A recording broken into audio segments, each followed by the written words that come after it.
E aí, gente, vamos continuar aqui, né, com o nosso primeiro dia do Geotecnia Week, passado, presente e futuro da engenharia geotécnica para a mineração, né?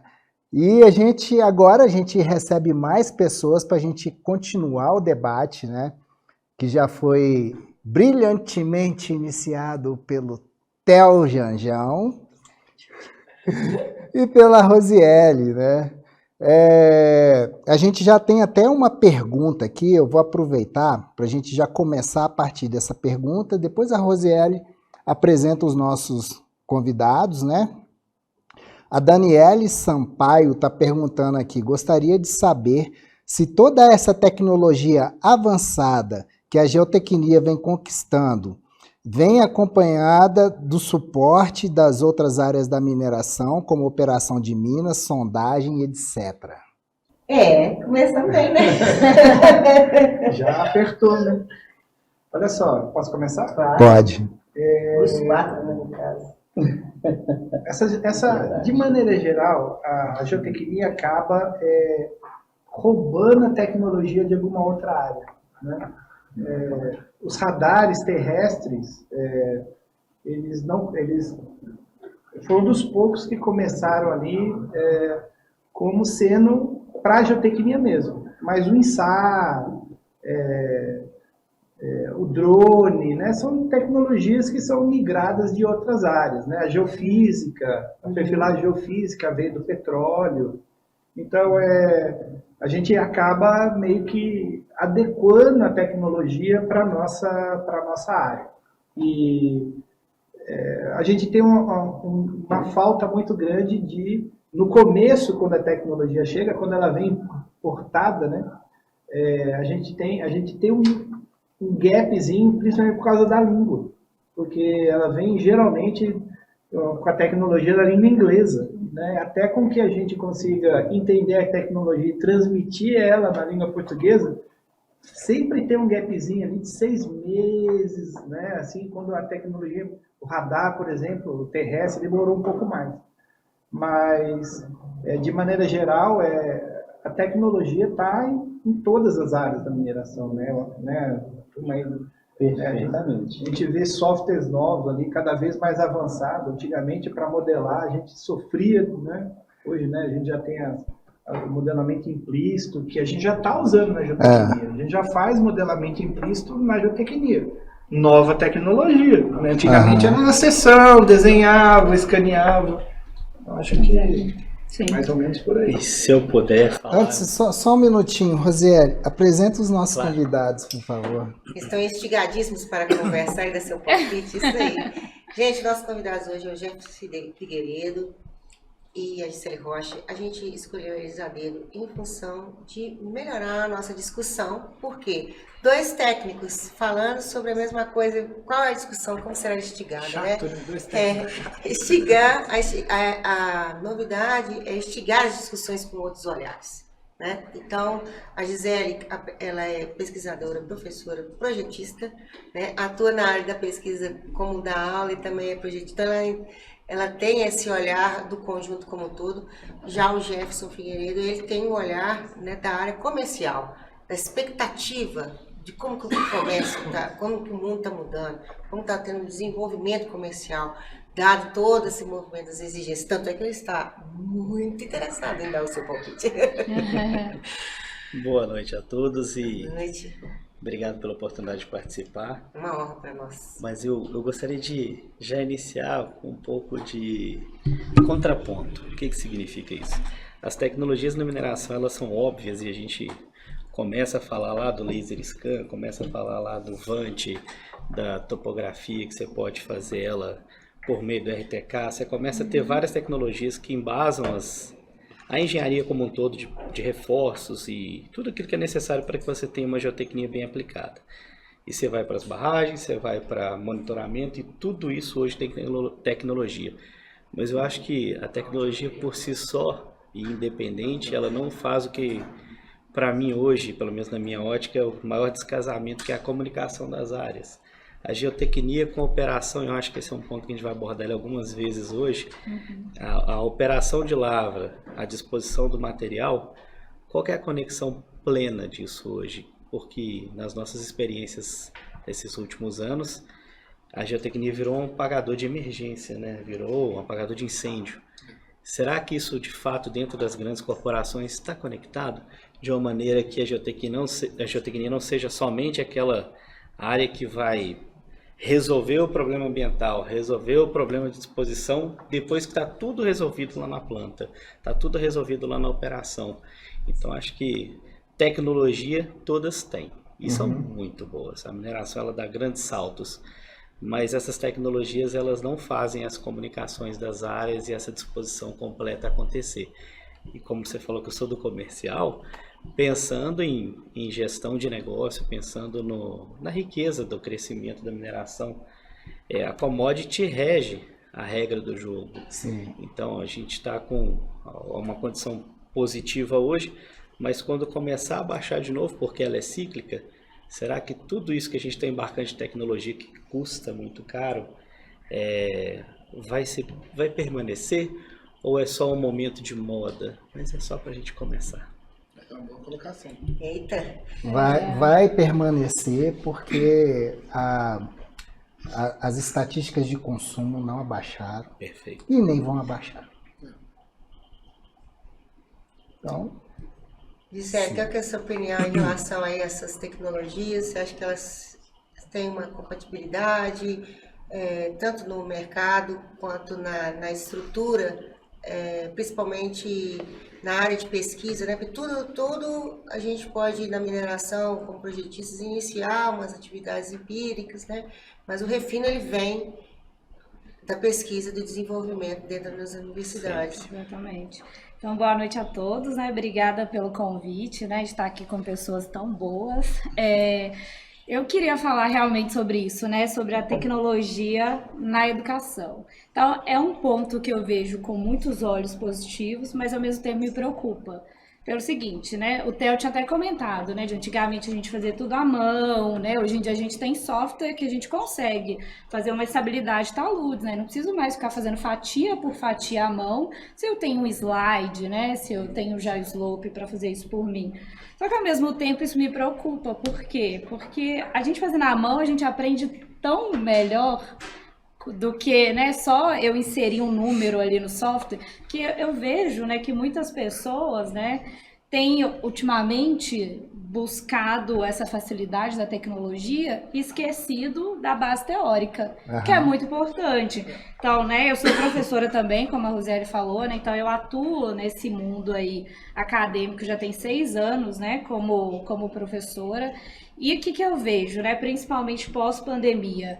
Que muitos alunos querem auxiliar a tecnologia com a facilidade. Então, eles não querem ir numa biblioteca, não querem pegar o livro. Não quer aprender a essência. Exatamente. Então, eles já querem chegar ali na prática e colocar. Mas eu pergunto para eles, tá ok, né? Você sabe mexer no software, excelente. Você sabe interpretar o resultado daquele software? Você sabe por que você está inserindo, né, aquele input, aquele dado ali? E muitos não sabem. Então, por isso que me preocupa muito, né? Então, eu como professora, às vezes alguns alunos até falam, né? Ah, você está muito arcaica. Mas não, eu faço questão que desenhe pelo menos uma rede de fluxo à mão, uma bem simplesinha para entender o que é. Aí depois a gente vai para o software. Depois a gente aprende a interpretar o resultado do software. Mas primeiro, a gente precisa ter aquele contato, né?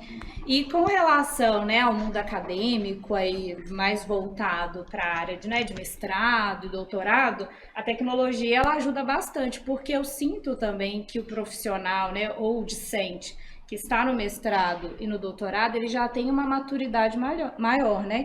Então ele consegue trazer a tecnologia a seu favor sem prejudicar, né? Sem prejuízos aí à teoria. E o aluno da graduação, infelizmente, não tem essa maturidade ainda. Então isso que me preocupa bastante. E ela é boa professora, hein? Eu gosto de falar e eu sou brava. Meus alunos falam que eu sou muito brava. Mas eu acho interessante que vem aquela velha máxima, né? Todo software ou toda tecnologia, ela sempre vai dar um resultado.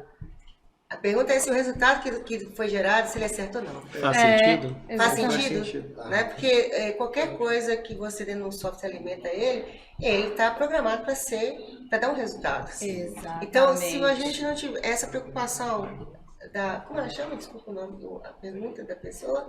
Da Daniela Sampaio. Daniela Sampaio, eu acho que a tecnologia ela tem que ser cada vez melhor, mas os fundamentos para que a gente consiga atingir, né, o verdadeiro resultado, a verdadeira contribuição que aquele software pode nos proporcionar, ele está de mão dadas junto com o conhecimento técnico básico.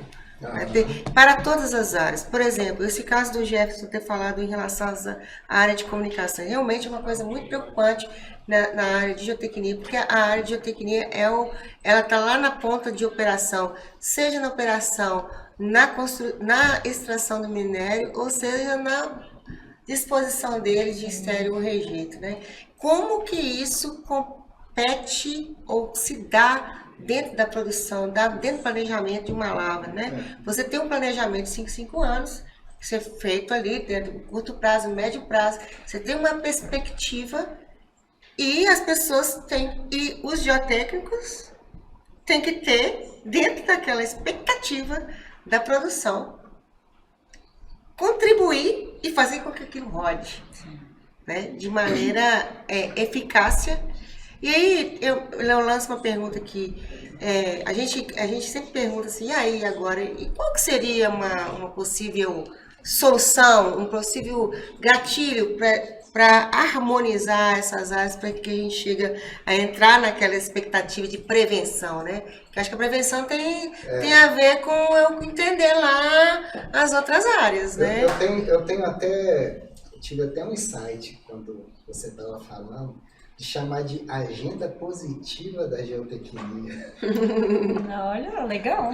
Não é? Uhum. Eu concordo plenamente com o nome e com muita sinceridade, quando você vê grandes corporações ou estruturas mais robustas dentro das próprias projetistas que desenvolvem a engenharia que amanhã será implantada, você observa que em alguns dos maiores cases de sucesso você tem as áreas e também é uma falha dentro das empresas a parte de comunicação, eu acho que a maioria sofre com isso, mas quando você coloca um agente integrador, ou seja, um gerente de integração ou de produção, em qualquer que seja o tamanho da empresa, ele faz com que essas áreas se comuniquem.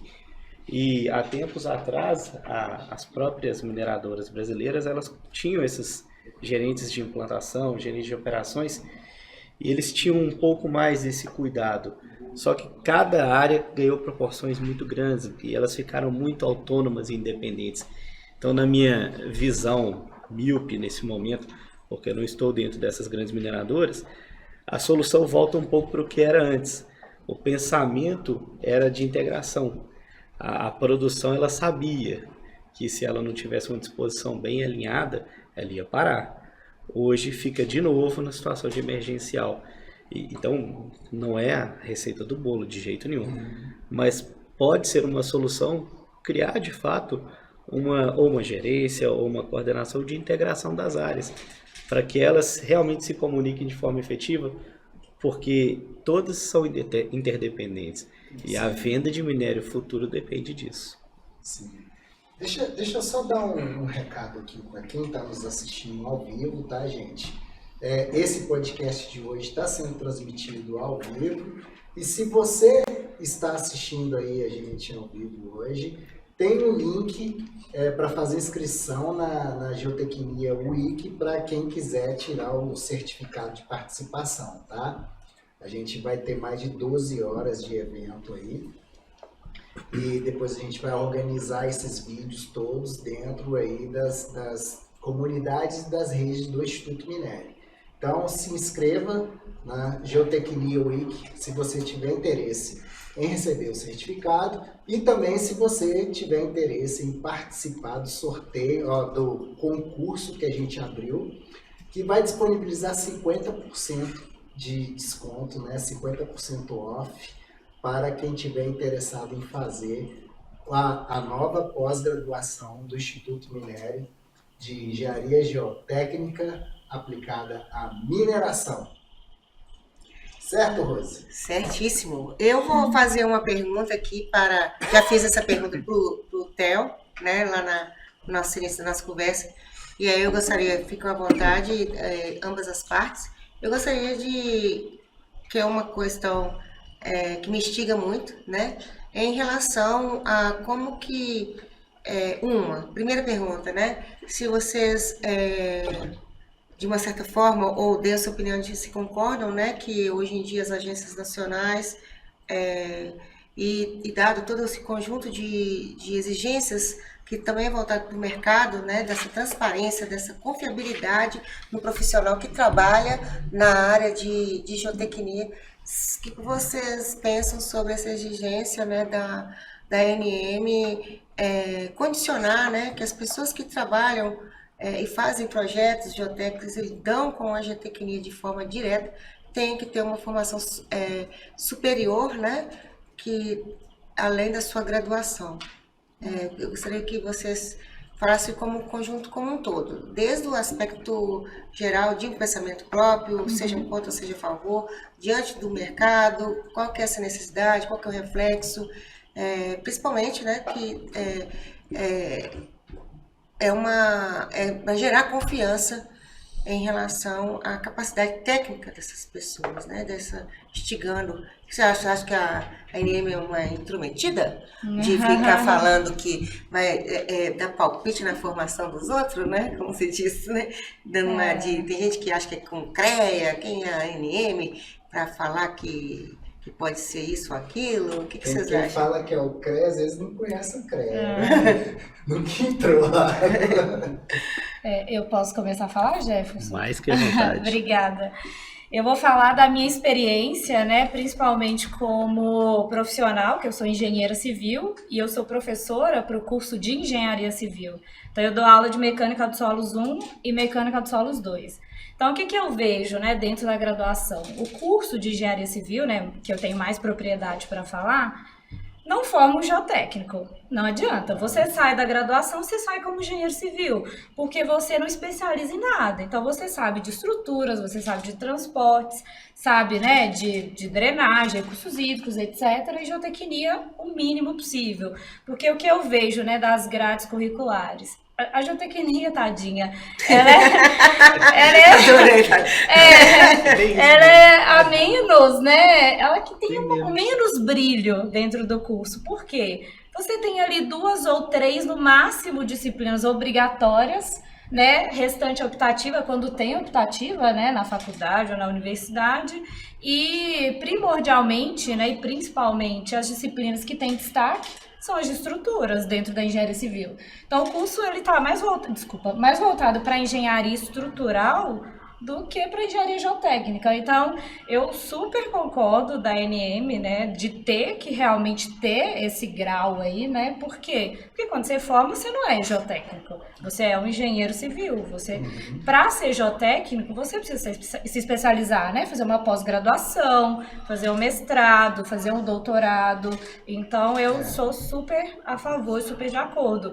E, sabe, eu tenho muito receio do profissional que acaba de formar, tem 1 ano no mercado de trabalho e fala que é geotécnico, porque para mim não é geotécnico. Eu também concordo e recomendo o Instituto Minério. Eu ia falar isso agora. Ótimo.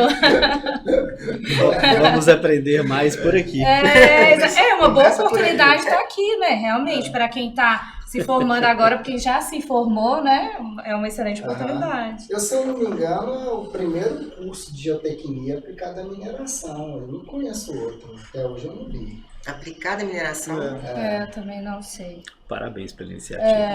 Muito legal, muito legal. Aí, quem deu a corda aí? A cereja do bolo.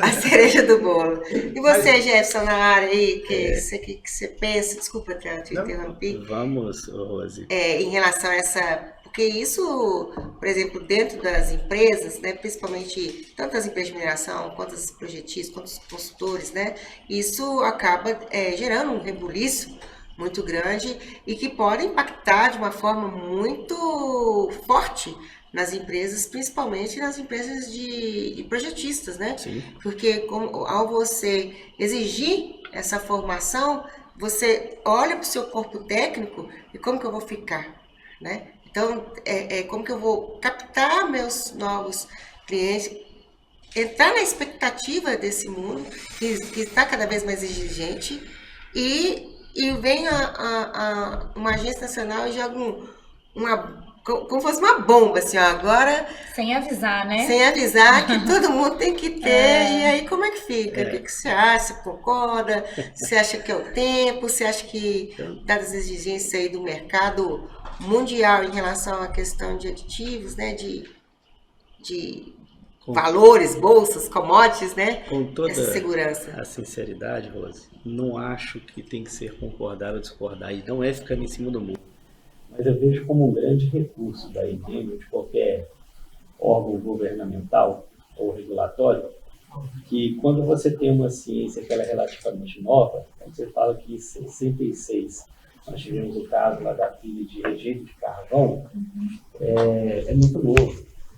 Essa ciência que ela ainda está em esboço em muitas das suas práticas. Então, falar de geofísica, você tem um conhecimento, ainda é novo. E já era para ter sido explorado para amparar tecnicamente as soluções, mas não foi o suficiente. Então, a geotecnia, de uma maneira geral, ela é pouco explorada, até mesmo academicamente, como a própria Gisele disse.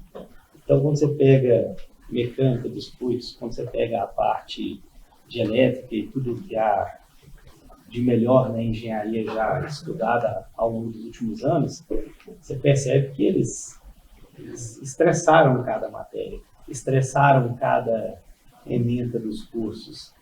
Na geotecnia é tudo novo. Eu enfatizo isso porque um órgão regulatório ele tem que achar mecanismos para se garantir de uma maneira geral e garantir que os projetos saiam de uma forma qualificada. Então, quando você tem essas atribuições de competências determinadas por lei, você está garantindo, primeiro, que minimizem os riscos dos desastres, porque essas pessoas elas têm gabarito técnico, acadêmico e a experiência, que também faz parte disso tudo, para projetar soluções que assegurem a sociedade de não correr determinados riscos. Então, é bom, não é ruim, mas a gente não pode esquecer dos grandes períodos que já existem na sociedade, que talvez não passaram por uma formação acadêmica, mas são grandes professores e têm talvez até mais habilitação do que o acadêmico. Só que eles são raros, são poucos hoje. Cada vez Tá desligado? menos. Cada vez é uma forma não atenuada de falar, mas é bem isso. Essa turma está passando bastão e quem vem, a Gisele é um belo exemplo disso. A Gisele ela já vem com esse acadêmico muito forte e está adquirindo a experiência da carreira naturalmente com os desfechos e os desafios de engenharia. Mas eu entendo que o órgão precisa sim se organizar de maneira a que nem que sejam mecanismos diretos e goela abaixo, né, para que o projeto não saia feito por quem acha que está fazendo, mas por quem sabe. É uma opinião muito sincera.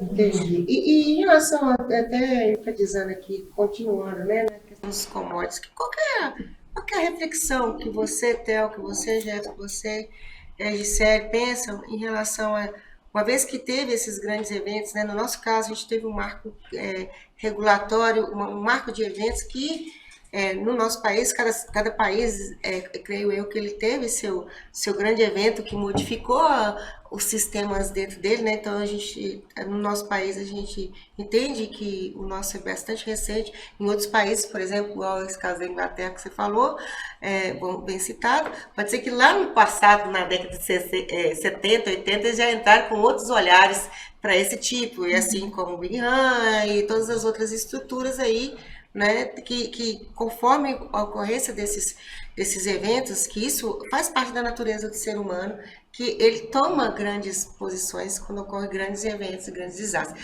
A natureza, a ciência do risco, né, ela mostra isso amplamente, que a preocupação com o risco ela foi realizada, né, e desenvolvida a partir de grandes desastres, né? Então isso é uma coisa normal do ser humano. Mas hoje em dia, com esse mundo globalizado, que é uma coisa que ao pensar nessa palestra, né, e que confesso que tem coisas ali que eu li, eu sabia que existiam, e outras que eu não sabia que não existiam tão profundamente, né? Eu particularmente eu fiquei muito interessada, de verdade. Eu esqueci o nome da agência, é da Situação Internacional, eu esqueci o nome da sigla, SIC. Em resumo, que é uma agência que são literalmente os acionistas das empresas, nesse mundo globalizado, exigindo transparência de projetos geotécnicos. É SEC. É SEC, obrigada, SEC. Exigindo transparência dos projetos geotécnicos. Exigindo controle do conhecimento da estrutura. Quer dizer, a gente está falando de acionista. O cara está investindo lá na Bolsa de Valores, lá de Nova York, de Tóquio, e uma instituição, né, essa instituição gerando esse movimento de exigência dentro do conjunto do contexto mundial de sustentabilidade. Mas assim, pensem vocês, acionista, grupo de acionistas, conjunto, representante de acionistas, exigindo que haja, não só no nosso país, mas no mundo inteiro, transparência das estruturas de forma geotécnica e transparência do conhecimento da estrutura, do como que ela é feita e do controle dela. Isso é um negócio, para mim, quando eu li, eu fiquei lendo outros artigos sobre isso, me embrenhei nessa história aí, eu falei assim, cara, como acionista agora, tipo assim, até tatu vai se meter na minha vida, né? Mas é mais ou menos isso, eu queria entender um pouco isso, e até que como que o geotécnico tem que ver isso, e ele entender que isso reflete ele trabalhando tanto numa empresa de mineração, como numa projetista, ou ele como consultor, isso reflete diretamente nas posições, nas tomadas de decisão dele, que tem esse peso, né, gente, por trás, que não é só o peso da empresa, essa pressão de acionista por trás de você. Como que vocês veem isso? É um negócio muito novo para mim, gente, isso, porque... Deixa eu pensar com você, acho que não respondendo, mas extrapolando, quando a gente vê acionistas e boas práticas acontecendo de uma maneira em que o stakeholder final ou o grande stakeholder começa a exigir, ele está atendendo outro stakeholder, na verdade, que é a sociedade. Fica claro para mim que essas infelicidades, esses desastres que aconteceram, eles levaram a geotecnia para um outro patamar social. Então, ciência, né? A população ela não se sente mais confortável de uma maneira geral. Tive uma experiência aqui numa cidade próxima nossa, em que uma das barragens de uma empresa, ela é quase um cartão postal da cidade. E há um grande desconforto da sociedade ali, olhar para aquilo todo santo dia e não saber o grau e a garantia que eles têm de permanência. Então, estourou, foi muito além do dinheiro, foi muito além da geotecnia. Virou uma causa social, lutar por isso, lutar por clareza.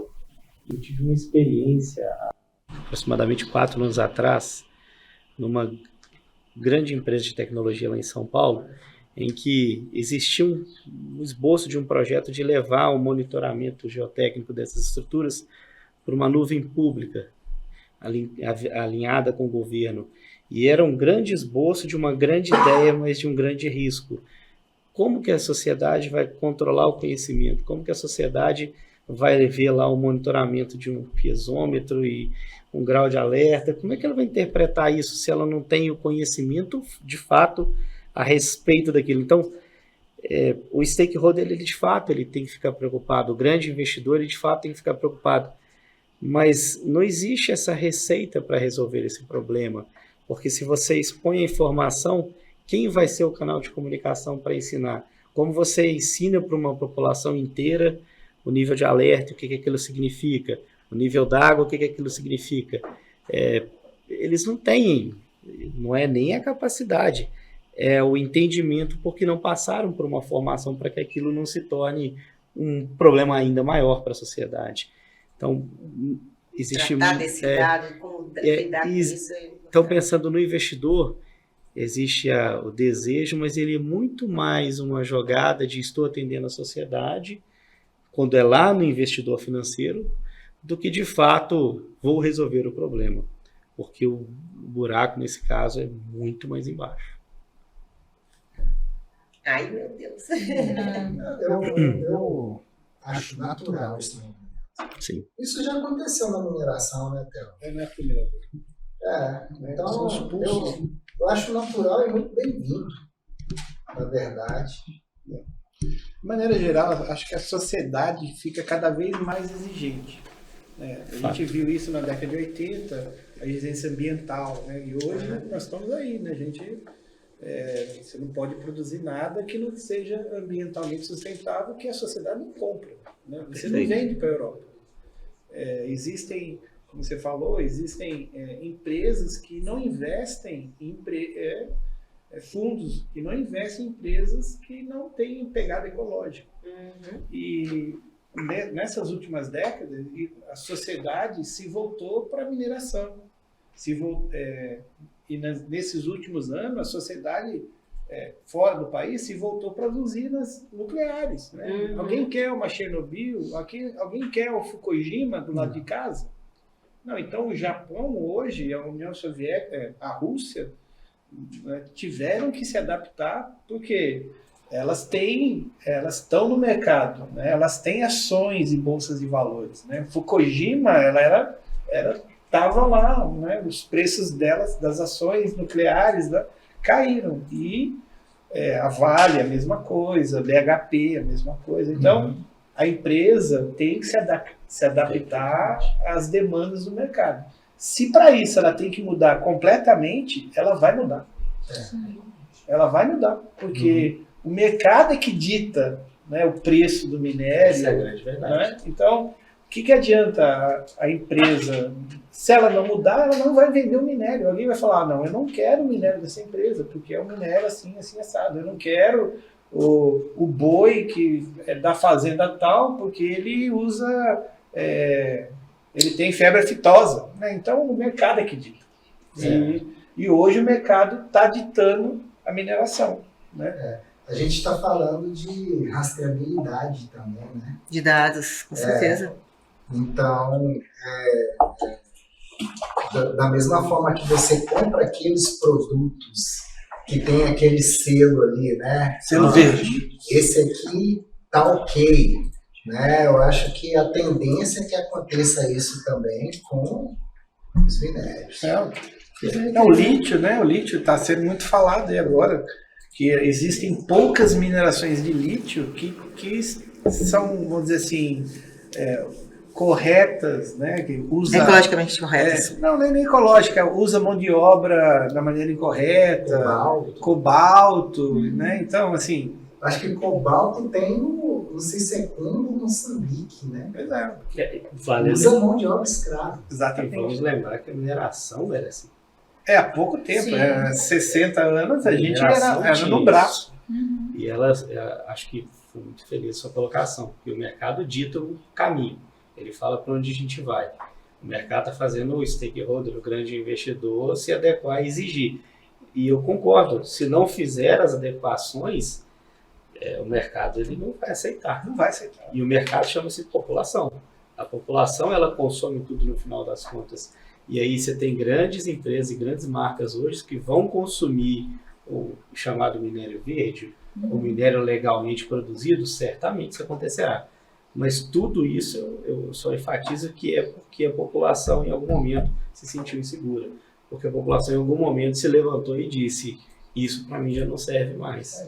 E é uma causa social de uma grande escala. Ciente da exposição ao risco que ela sofria. Que ela não sabia. Ela não sabia que ela tinha essa exposição. Hoje tem essa exposição e isso desencadeou, que é igual eu repito, gente, é uma coisa normal. Todo desenvolvimento tecnológico, ele é alavancado por grandes acidentes. Isso a história já conta isso, né?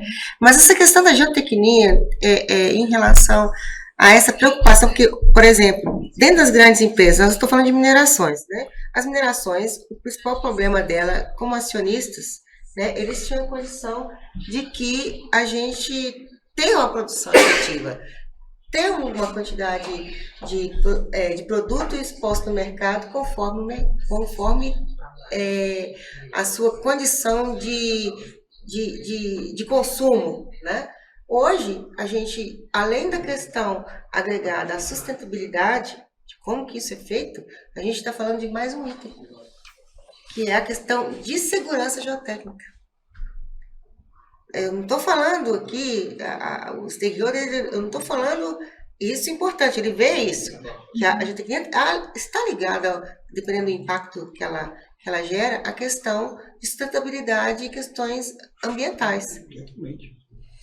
Porém, existe uma condição hoje que, além disso, ele está preocupado não com a ponta final, que é da sustentabilidade ou do impacto ambiental, ele está preocupado lá atrás, o causador daquilo. E ele quer controle sobre esse causador. Eu acho que isso tudo que eu vem ao encontro, né, das questões desse, que eu sempre, mudando de assunto aqui, já dentro dele também, desse olho do furacão que a gente está vivendo. Porque nós, hoje, nossa sociedade hoje no país, nós geotécnicos, e dentro das empresas, né, no qual nós trabalhamos, seja quais elas forem, nós estamos vivendo dentro do olho do furacão. Deixa eu aproveitar aqui, o pessoal está mandando perguntas. Opa! O Diego Arvelos Nicolau, ele está mandando uma pergunta aqui que eu acho que tem a ver com o que a gente está falando, né? Ele coloca aqui a conscientização em relação ao risco geotécnico. Deveria ser da sociedade em primeiro momento ou de quem investe? Eu tenho a resposta, mas eu sou analista de risco, então não posso. Na minha opinião, a história do risco, as pessoas têm que entender que lá no passado, eu tenho sempre esse exemplo quando eu dou aula sobre isso, em relação à questão de quando a pessoa saía, o rei da Inglaterra, né, apostou lá no Cristóvão Colombo para atravessar e caçar as Índias e ele atravessou, ele não tinha um risco, ele tinha uma aposta. Ele não sabia onde ia chegar, tanto é que o caminho dele era nas Índias. O que aconteceu com ele? Chegou, descobriu a América. Então não existe. O risco é uma coisa que se controla. O resto é aposta. Então hoje, a gente tem que entender que o risco não é uma aposta. Né? Você, como produtor de algo, você tem que ter controle sobre todas as etapas daquilo que você produz. Sim. E isso, quando você chega no final e fala assim, que o risco é frequência versus probabilidade versus consequência, ou suscetibilidade versus vulnerabilidade, tem vários tipos de parâmetros, dependendo do que você quer para calcular o risco. Mas sempre ele está se resumindo a alguma coisa que tem com consequência. Né? O risco é alguém de um start que acontece e que causa alguma coisa, gera uma consequência a alguém. Exatamente. E aí, nesse caso, quando a gente está falando de risco, quem produz qualquer coisa, desde, por exemplo, do governo, das prefeituras, em deixar a sociedade pessoas morarem em lugares que têm suscetibilidade a grandes movimentos de massa, ela é responsável por estar deixando ali, porque ela tem saber os mecanismos de controle, não é uma aposta. Exatamente. Sim. E aí, seja ele na mineração, mesma coisa, ele não é uma aposta, ele tem controle sobre o que ele está fazendo. Sim. E aí ele sabe se é alto ou se é baixo, ou ele vai melhorar aquilo cada vez mais em função do controle. Então, risco não é, a gente tem que deixar isso claro, seja na mineração, seja na sociedade, morando em lugares inóspitos, seja em relação à produção de gado, seja qualquer coisa, tem esse controle, tem que ter esse controle. Então, é o dono que tem que saber esse controle. A sociedade só está exposta, gente. Ela é exposta. Aí tem que ver se ela está a fim de ser exposta mais ou menos, né? E a partir desse risco... Também né? E a partir desse risco, né, ele consegue mapear as ações que ele consegue fazer para minimizar esse risco. Então é muito importante, além do controle, né, ter as ações também associadas. Excelente. Só, de novo, um contraponto. Você é um cara do contraponto. Chama ele mais nesse podcast. Chama ele, convida ele já agora geral. Assim, alguém pode quer dizer, tô precisando de uma pessoa instigadora, Jefferson Figueiredo. Quando a gente pensa em que o empreendedor ele precisa controlar, ele precisa gerenciar o risco, isso é o obrigatório, é quase falar o Obrigação. óbvio. É o óbvio do óbvio. Só que, por vezes, aí vou falar de prefeituras um pouco, elas enfrentam não é nem descontrole, mas algo incontrolável, que é a sociedade quando ela resolve fazer algo descasado com as políticas públicas. Vamos falar de pessoas que escolhem ou que resolvem morar em locais de risco. Por mais que você tenha determinadas instituições dentro da prefeitura educacionais, ou que aculturam falando do risco, não more aí, essa área é de risco, tem a defesa civil, vai lá e faz panfleto, faz tudo isso. A pessoa, ela pode até não ter uma opção, mas ela opta por ficar na área de risco, e a gente vê os desastres que aconteceram nos últimos anos. Como a gente viu lá em São Paulo, grandes condomínios de luxo em áreas de risco. Foram lavados, literalmente, né? E cabe, de fato, ao empreendedor, ou à prefeitura, ou ao município de uma maneira geral, identificar esses riscos geológicos, geotécnicos e indicar as possíveis consequências, mas cabe à população também atender.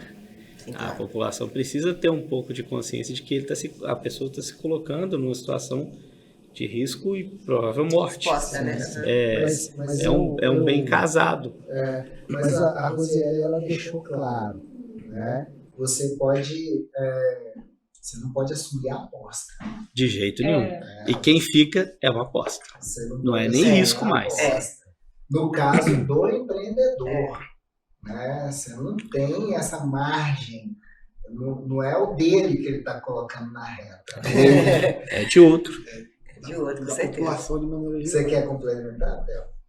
Eu estava pensando aqui, acho que as comparações ali com os acidentes de encosta natural, né, e da mineração, elas acabam tendo, assim, resguardando, né, elas acabam tendo o mesmo entendimento, porque existem abaixo das barragens, né, vários condomínios, várias populações que, quando chegava ali, tinha barragem. Naturalmente, pode ser que no passado não tinha noção do risco. Né? Ou, eu não sei que cidade você falou, mas quando você falou da cidade lá, eu imaginei Três Marias. Né? A cidade está toda para baixo da barragem. Toda para baixo da barragem. Né? Então, assim, não é um problema da mineração. Né? É um problema geral. Perfeito. Exatamente. É um problema das prefeituras, é um problema do Estado, é um problema de governo. Então, eu acho que para a gente deixar de ser um jogo, né, todo mundo tem que estar junto aí nessa. É uma ação, não é ação. Eu não tenho dúvida que a responsabilidade é do dono do risco, né, do dono da empresa. Mas tem uma corresponsabilidade da prefeitura, do Estado, do governo, e da INM e da população que está no final da carreira ali, né, com associações comunitárias. Isso mesmo. Olha, eu sei que aquele terreno está à venda, mas não compra, porque ele está na zona de alto-salvamento.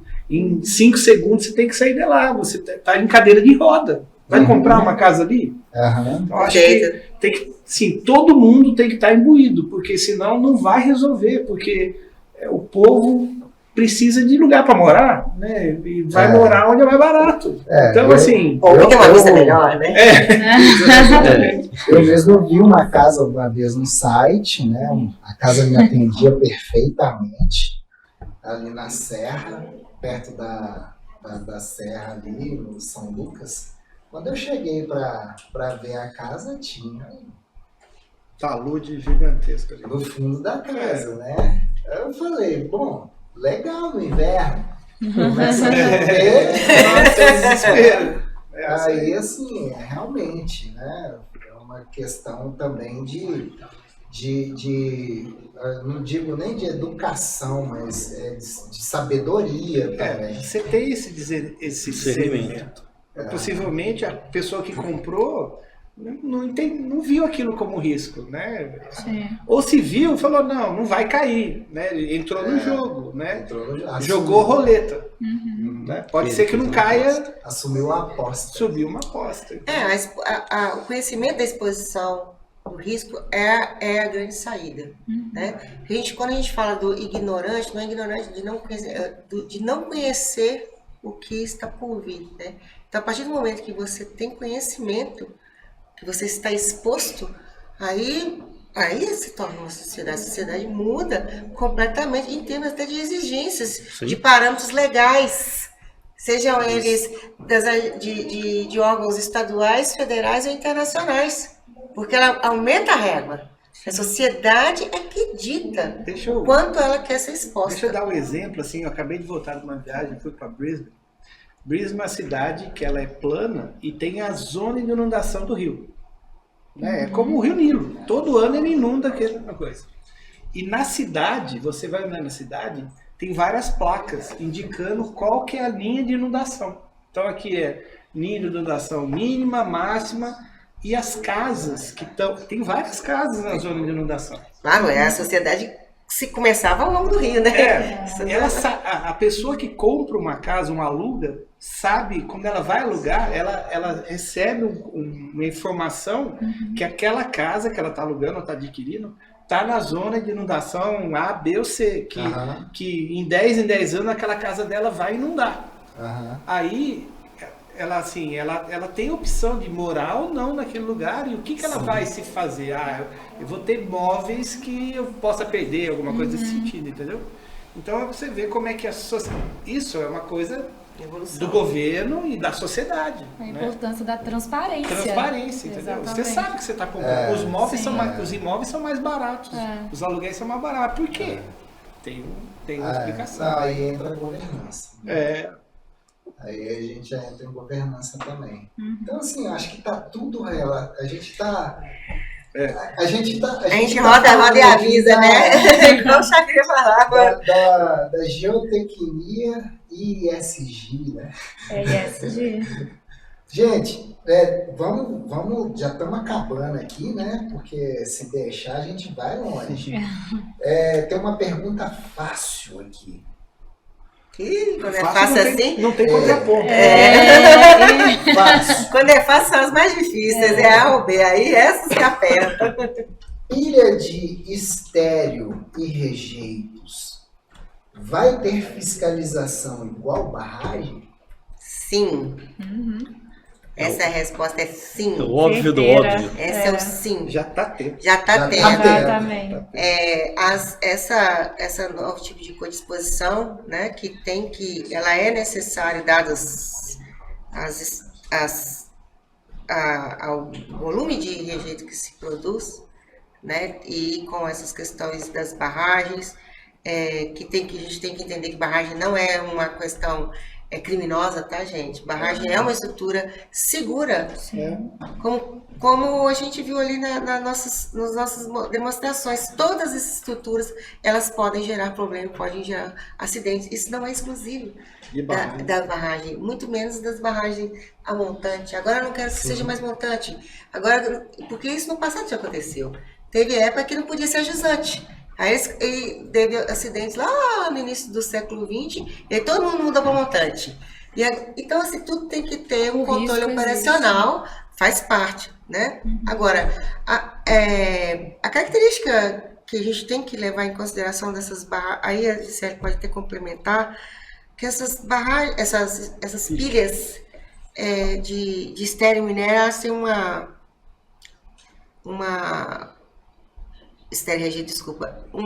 volume muito grande. Elas são pilhas gigantescas. Elas não são pilhas de um tamanho normal. Tem várias empresas projetando aí. As que a gente projetou, que eu já projetei, ajudei a projetar, elas são de tamanhos gigantescos.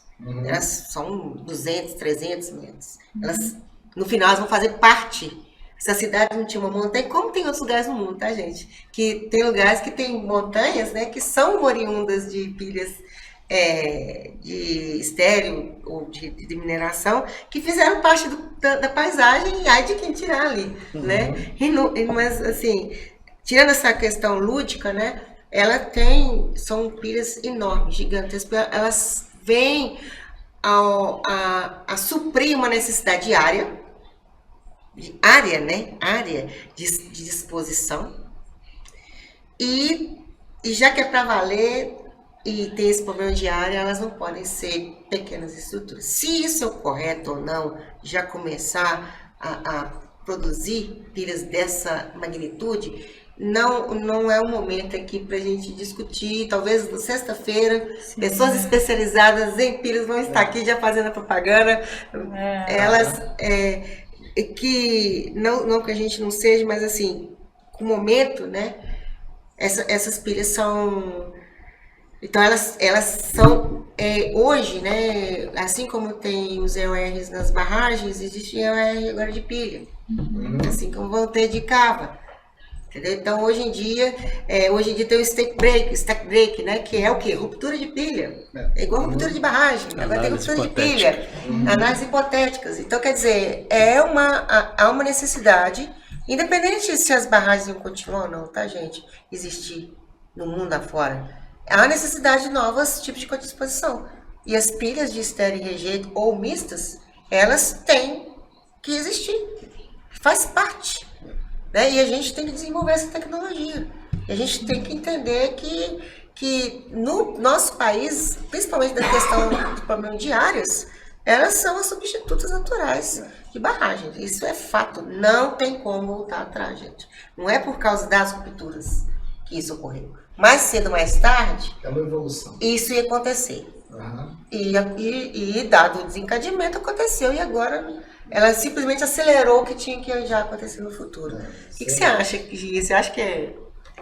Não, eu concordo plenamente com o que você falou, né? Uma das nossas maiores preocupações dessas codisposições são principalmente essa mistura de materiais, né? Que não tem se estudado muito ainda, né? Então a gente tem trabalhado com isso, mas é uma coisa nova para todo mundo. Então a gente está misturando materiais que têm comportamentos totalmente diferentes, né? Tem granulometrias diferentes. Então isso daí é um ponto de atenção muito grande. E outro ponto de atenção que eu vejo também, que é muito grande, que ainda não é tão disseminado, é essa questão do fechamento de pilhas, né? Então, muita gente fala aí, a gente, né, na consultoria, né, como projetista, a gente tem recebido e tem feito muitos projetos conceituais, básicos e detalhados de pilha.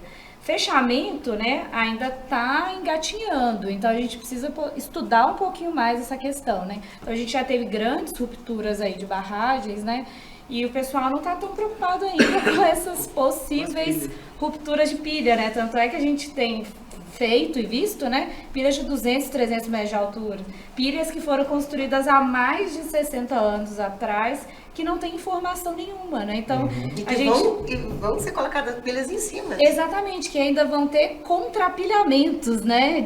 Então, vão fazer outras pilhas. Então, não é errado, isso faz parte da evolução. Tem que ficar bem claro isso, gente. Faz parte, não tem espaço. Isso é uma questão ambiental. Sim. Eu vi uma foto de satélite de uma pilha, é um rejeito de fertilizante, alguma coisa nesse sentido. Tinha um laguinho em cima da pilha, cara. Eu falei, cara... Que isso? Se for pelo menos com um nível de selamento ou impermeabilização, tá tudo certo. Possivelmente não. Se não for, há uma saturação por aí. Lá em cima da pilha... Gente... Eu já vi piscina em caixa d'água. Mas enfim... Que risco, hein?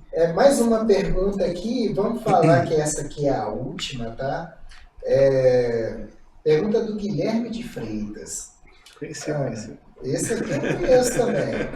Eu não conheço, não. Tudo O bem. Diego Arvelos Nicolau também é amigo nosso. Eles estão melhorando a audiência. Nossa, que brincadeira. Eles estão gostando de discussão, para alguém falar, refletir os pensamentos deles. O famoso Tuatara.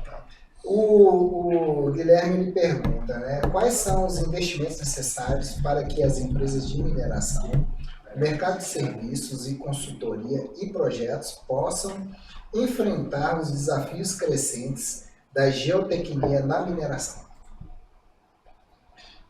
Eu diria, um grande investimento é isso aqui. Informação, Exatamente. qualificação. Esse é o que a gente precisa mais, né? Mais rápido. Porque não adianta vir a tecnologia se o técnico não vai saber usar a tecnologia. Então, qualificar o nosso corpo técnico, treinar essa equipe é o que a gente mais precisa na mineração. Perfeito. Gente treinada, competente. Se a gente tiver isso, nós estamos preparados para qualquer tecnologia. Qualquer tecnologia. E vai até de acordo com o que você falou no começo, né, em relação à importação de equipamentos, e leva-se um tempo para traduzir, né? Eu vou mais fundo ainda, porque às vezes só traduzir já você traduz com erro, você tem que interpretar. Verdade. Conhecer o equipamento, né? Porque o cara que faz aquela tradução simultânea, né, quando a gente está nos congressos, ele não é tradutor, ele é um intérprete. Porque há diferença de cultura para cultura. E isso também vem nos textos, né? Então, olha como que a educação, como que o conhecimento é importante, né, gente? Em relação à qualificação, a literalmente capacitar os profissionais que estão envolvidos no processo de uma maneira geral, isso é a base educacional do mundo.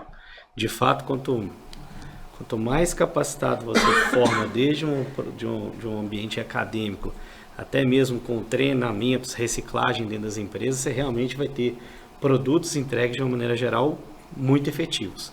Agora, ainda, e não como contraponto, existe um investimento, e eu acho que a gente já está nessa direção, mas ele pode melhorar muito ainda, que é o controle tecnológico ou até mesmo a análise de caracterização dos materiais.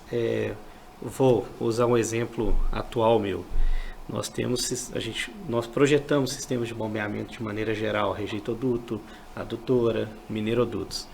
E nós temos o nosso laboratório para fazer os estudos dos materiais que passarão por esse comportamento de pressão para serem bombeados. Quando você estuda muito bem o material, você tem um diagnóstico do comportamento dele já prévio, você já sabe o que vai acontecer. Da mesma maneira na geotecnia, quando você tem um estudo muito bom do material que vai ser disposto, você de fato tem uma previsibilidade de comportamento maior. E aí essa codisposição, essa mistura, esse blend de materiais às vezes não controlada, ela vai impedir que, por mais que você invista na educação, por mais que você invista na tecnologia, você não sabe o que você está dispondo. E aí aí é mágica, aí é aposta. Isso é quase um contraponto que você Isso fez. é quase um contraponto. Mas eu disfarcei ele. Eu tenho uma outra questão que eu gostaria também de responder ao Guilherme. Eu acho, como eu falei, que nós todos, né, aí eu vou incumbir aí, dar mais serviço pro Gustavo, né, para mais desafios para ele, é de incentivar essas discussões, chamar mais pessoas para discutir. Hoje a gente está essa semana aqui pensando a gente teve como um caminho esse passado, presente e futuro, dentro desse reflexo nosso que a gente está nesse olho do furacão, mas eu acho que nada melhor que nós, que trabalhamos na área, que estamos envolvidos até o último fio de cabelo, para refletir sobre aonde a gente está e para onde a gente vai. Eu acho que isso, a educação e a crítica, né, essas reflexões, elas demonstram a necessidade e o compartilhamento de temas e de conhecimentos que vão levar aí no nosso dia a dia, assim, talvez uma positividade enorme. Eu tenho certeza que, assim, essas discussões que a gente teve hoje, que vai ter essa semana no dia a dia das pessoas, vai botar uma pulguinha atrás da orelha, E como diz Carlos Drummond, e agora, José? Né? Ou então, como diz aquela, como é que chama? Tropa de Elite, pede pra sair, se não dá conta, pede pra sair. Então, assim, a gente vai, eu acredito que o conhecimento, a fomentação de discussões de mesas redondas, ela gera essa reflexão, né? Seja de uma consciência, né, de que está se fazendo e da sua responsabilidade para com o todo, né, até de falar assim, pô, isso não é para mim. É isso aí. Então, gente, foi bom. Foi ótimo. Né? Foi ótimo. Vamos começar a fechar aqui, que amanhã tem mais, né? Com certeza. Amanhã a gente continua. Amanhã o tema vai ser sondagem geotécnica, né? Que também é Polêmico. Tem muito a assunto. treta do momento. É a também. treta do momento, exatamente. É Um os dos gargalos. desafios colocados ali, ó. É o baita Um dos gargalo desafios da ali mineração. colocados. Amanhã, Ai. amanhã, então, fica o convite. Ô, Play, corta para a câmera da mesa, por favor. Amanhã fica o convite para todos participarem também, né, do nosso evento. Começa às 19 horas. Gente, Theo, muito obrigado. Eu que agradeço. Eu que agradeço. Desculpa o seu nome. Jefferson. Jefferson e Agi. Né? Obrigada a você pelo convite. Uma grande satisfação. Para mim foi ótimo também. Eu me sinto honrada de estar aqui com vocês, de ter pensado numa mesa muito diferente, né? Muito diferente. Que é o nosso objetivo essa semana toda. Muito obrigada, boa noite para vocês e obrigado pela atenção, né?